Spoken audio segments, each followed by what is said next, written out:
Hello everyone, my name is Kyle Balitz and I'm with Travis Balitz.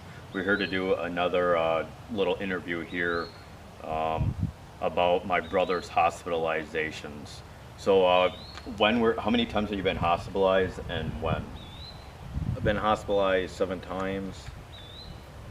I believe the first time I was hospitalized was in 2009, one in 2010. I had two in 2014, two in 2015, and one in 2017 for a total of 7 hospitalizations. Okay. So can you describe why we're standing here in front of this gazebo? Well, this is the place where I actually wanted to kill myself. I ended up hanging up a tow rope and was feeling really bad about myself, just didn't want to live anymore. So I was contemplating about living while sitting on one of the couches out here. What happened was my dad actually saw me in there. He was with my niece and one of my cousins and my sister. And what happened was that he saw me and the rope that was up and thought that I needed to go into the hospital. Okay, so we're gonna do a more general question. So when should someone be hospitalized? I think people should, this kind of depends on what you're feeling, but for the most part, if you're having suicidal ideations and you're at a point where you want to harm yourself or kill yourself, you feel like the best opportunity is to find a safe place and to get treatment, which is the hospital. You feel that the best opportunity for you to get well is this place. Okay, so we want to describe what it's like. So on your experiences in the hospital, what was it like to be admitted to the hospital? And can you describe the steps? Admittance is actually pretty safe. I wouldn't describe it as something I was afraid of. When I first entered in the hospital, I was a little bit concerned. I wasn't sure how it would work out, but in the end, ever since I've been there, it's been pretty much the same routine. I end up at the hospital, I go there, I tell the front desk that I'm having suicidal ideations or that I want to harm myself, and then they do a little screening with me and the nurse. The thing is, if you're really considering hospitalization, you got to really consider about the time frame. When you're in the hospital, especially at Regions Hospital in St. Paul, Minnesota, or University of Minnesota Medical Center Fairview, the admittance is it takes a long time. So maybe it took me like 5 to 6 hours to finally get admitted into the area where I'm actually supposed to be staying at. I think the biggest issue with this is that if you're in a really dire situation, it's probably best to still admit yourself, because there you might be able to recuperate your time and you're in a place where you're pretty much allowed in a designated area that's screened for any weapons or anything that you have on, including your wallet and your cell phone. You're pretty much set into scrubs and pretty much on from there. You see a doctor, let me be more specific. You end up seeing maybe first a social worker, and then you see a mental health, or first you see a mental care personnel, which is someone that goes up to you and asks for you how you're doing, takes you to your place, and might situate you in your room. You might see a social worker or a security guard that might be able to talk to you in terms of getting your possessions. The social worker is there to describe your situation. You also see a nurse that might be able to take your blood pressure, or someone that actually screens you to get in the hospital. The thing is that you might also see a psychiatrist or someone that maybe is getting their degree in psychiatry, so you might see probably someone with residency that needs to be able to see you. You're in this area for maybe 4 or 5 hours. Sometimes I end up sleeping there. The thing is, when you're there, and this is for people that are already on medications, they do not give you your medications right away. So my experience with this is that my disclaimer is that this is just for people that are in that. This is my experience with being in a hospital. It does not mean that you'll be in the same situation. It does not mean that you'll experience the same thing. It does not mean that you'll experience the same routine. It does not mean that you will have the same opportunities that I had when I was in the hospital. It might be all different in terms of the area you're staying at and the place you're staying at. So I just want to let that out before I continue. So anyway, once you're in this area where you're pretty much in a designated room where you see all these people, you're there for a while, but they don't give you your medication. So you don't actually get your medication until they admit you into the room.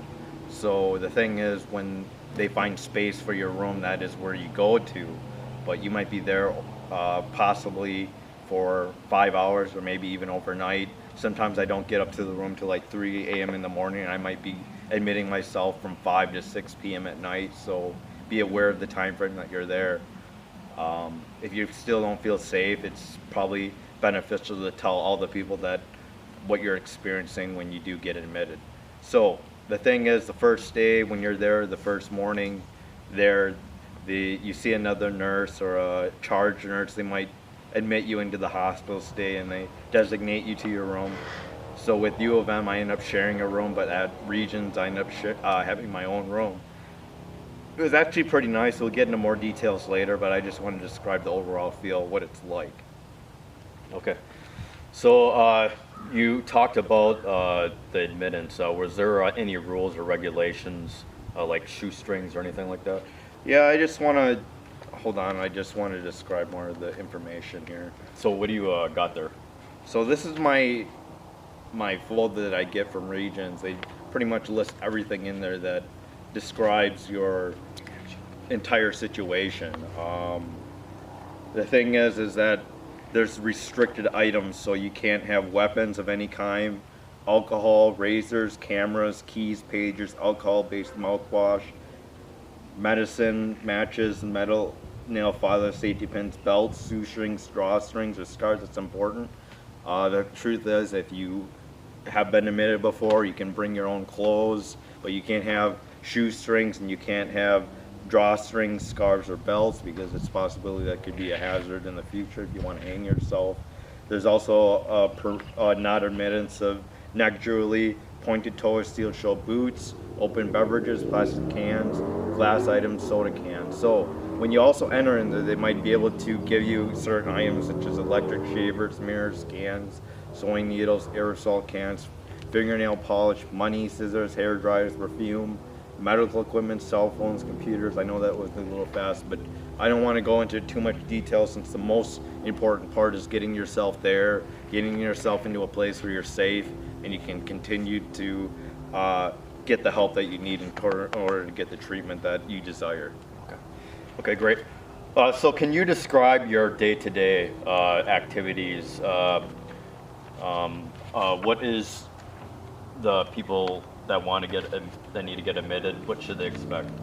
So the thing is, when you first get into the hospital, when you first wake up, you're getting a really rough sleep. It's not really the most comfortable sleep, because not only do you get there late, they actually start the day off really, really early. For breakfast, it starts at 7:30 a.m. to 8 a.m. You might be able to get some breakfast in. They do serve 3 meals a day: breakfast, lunch, dinner, and a snack.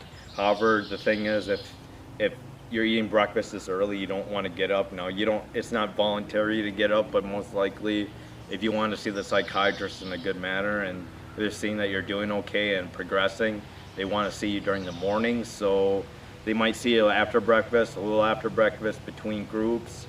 However, at the same time, the psychiatrist is there to either give you or prescribe you medications or help you out in any beneficial way possible. So the thing is, let's describe the meals. Breakfast is at 7:30 a.m. to 8 a.m. Lunch is at 11:30 a.m. to noon. Dinner is at 4:30 p.m. to 5:30 p.m. Snack is 8 p.m. to 9 p.m. So you have family members that are wanting to see you. For the Regents Hospital, you can actually have any visits at any time of the day. However, when I was at University Medical Center Fairview, I could only see my family during a certain period of time. I don't remember, it was at some time at night, but they only gave you an hour. However, when at Regents, you can have anyone visit you at any time of the hour. Throughout the day, you're pretty much given a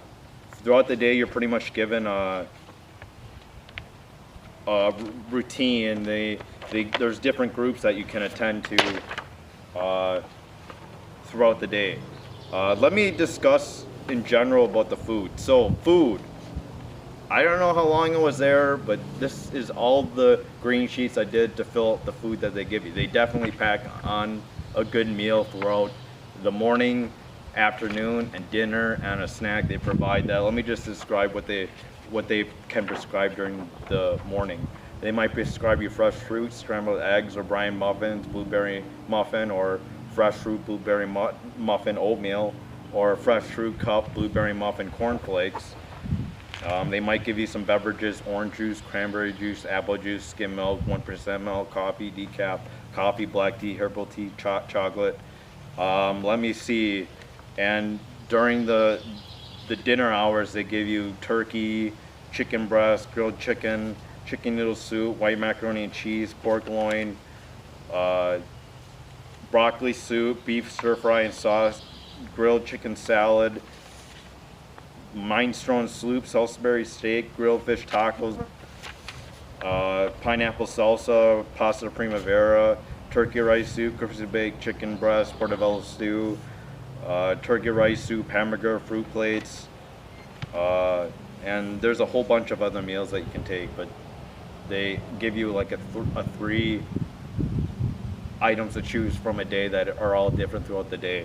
So that it describes food. Is definitely something I could probably go into 5 minutes about, but I just don't want to take all your time. So the activities, let me just describe what happens during the day. So 7:30, it's a good morning breakfast. 8 p.m. it's a community meeting, which you just get up, you describe how you're doing and your goal that you want to set up for the day. 8:30 p.m. there's a movement exercise Monday through Friday, so they might have an exercise thing that you do in one of the classrooms. 9 o'clock is activity room. This can be anything from doing a game or something with one of the social workers.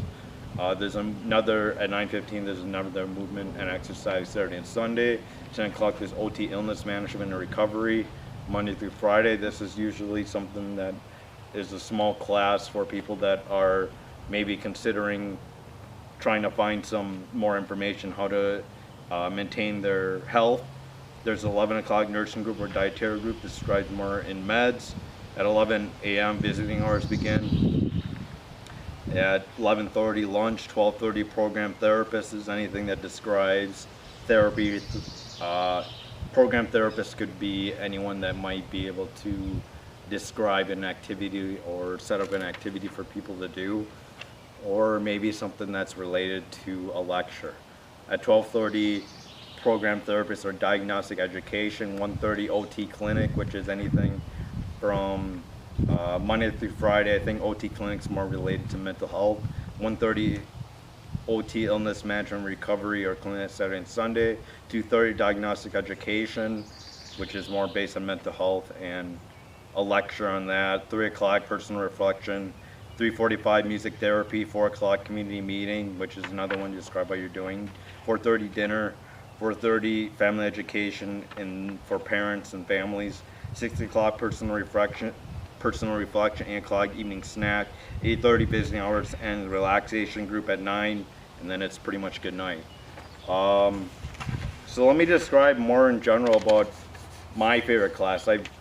It's voluntary, so you don't have to go to all these classes, but they're pretty much set there for you if you want to do something throughout the day. I remember the first couple of days when I was on medication, they gave me something that was really causing me to be really tired, so I didn't get up till much later.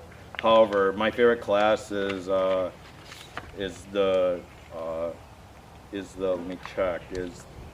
OT clinic, because that's when you do various crafts. I do a lot of drawings. These are just drawings I've done a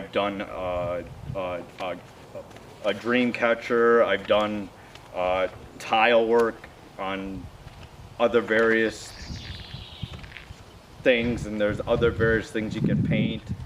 It's pretty much a fun and relaxing class when you're having a hard day at your pretty much life situation. So I think the thing is, when it comes to the schedule, it's pretty packed, but it's not required. I go to them as much as possible when I'm feeling good. The psychiatrist definitely keeps track of what you're doing throughout the day to see if you're doing any groups. They ask you to participate because it does so shine that you're getting better and getting help. Now, one of the most important times when you first see your psychiatrist. Not only will they describe to you your situation, but they might prescribe you some medication that you can start taking to start getting yourself to feel better. They might be able to give you antidepressants, antipsychotics, mood stabilizers, anti-analytics, which are anti-anxiety medications, or things related to that matter. I've been on several medications. In fact, that's why I've had so many hospitalizations, is because of the time that I have been there. The medications haven't always been working. So I ended up talking with them pretty frequently, and I ended up having several visitations to the hospital because of adverse reactions. So that pretty much discussed everything that I want to get across. I discussed, once again, the people that you might see, which is therapists, psychiatrists. You might be able to talk with the mental health. Let me see.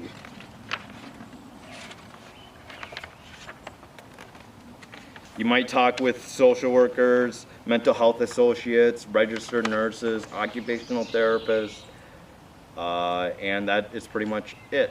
Okay. I think food and nutrition is very important, which is why they give you such important meals throughout the day. Okay, so I guess let's get to the practicalities. How much does this all cost? The truth is, if you're on Medicare, you have Part A, Part B, Part C. I can't remember the truth of it. One of them is like hospitalizations or clinic stays or mental health stays. Another part is drugs. I'm not quite sure exactly, but the truth is, when you go to the hospital, it's very expensive. I think every time I've been to the hospital for maybe a week or two, it ends up being like a $10,000 bill. However, the truth is, warning is that you don't pay this if you have insurance, and if you're disabled, it's usually pretty much free for you.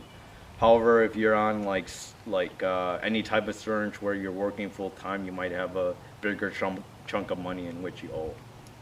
Okay, so can you describe the overall environment and the people that were there? Is it sad? Is it hopeful? In your opinion, what can you say about it? Pretty much you're in your own world there. If you want, you can talk to people. If you want, you can relax in the TV or living room or family room. If you want, you can be in your bed all day and just rest. If you want, you can reflect. If you want, you can just see a chaplain there and go to a weekly service. I think the biggest thing is it's really what you make of it. If you want to get well, the situation's definitely going to go better for you. If you don't want to get well and you're pretty much there just to buy time, things won't go for you. If you're not open and you're not taking action for your mental health, things will definitely not go that well. You can make friends there. I made some acquaintances, none that stuck, but the thing is, if you want to communicate outside the world, you can. There's a couple phones there that you can use, and they allow video game systems throughout the day that you can play. There's board games, there's TV, as I said earlier, with cable. There's showers, bathrooms. They give you a daily thing of routine items such as toothbrush. They give you something also like toothpaste, and I think the rooms overall are very, very nice, and the people are very welcoming and understanding. For the most part, the people there, you don't really get to know unless you talk to them, but there's all walks of life at the hospital. Okay, so could you describe a bit more about visitation hours? You says that they could go anytime. I thought there was a limit on that.